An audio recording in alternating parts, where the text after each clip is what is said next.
បើមិនចង់ឲ្យខាតទៅបើអាជីវកម្មទេអ្នកគួរតែដឹងពី3ចំណុចនេះបងដែលចង់បើអាជីវកម្មតែកំពុងបារម្ភថាមិនដឹងចាប់ផ្ដើមពីចំណុចណាមិនដឹងថាត្រូវការអ្វីខ្លះមែនអត់កុំប្រញាប់បើកដែលមិនដឹងច្បាស់អីនេះគឺជា3ចំណុចសំខាន់ដែលម្ចាស់អាជីវកម្មគ្រប់តែតែដឹងមុននឹងចាប់ផ្ដើមអាជីវកម្ម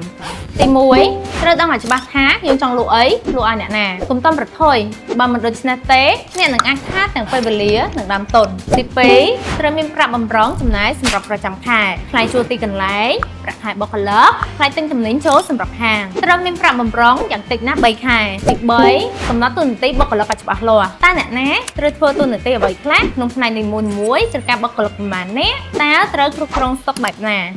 ហាងដែលគ្មានប្រព័ន្ធគ្រប់គ្រងច្បាស់លាស់នាំឲ្យហាងមានភាពរញ៉េរញ៉ៃនិងអាចខាតបង់ប្រាក់ចំណេញទៀតផងចាំបើកហាងឲ្យចំណេញនិងមានប្រសិទ្ធភាពខ្ពស់មែនអត់ជ្រើសរើសប្រើប្រាស់អំផឥឡូវនេះ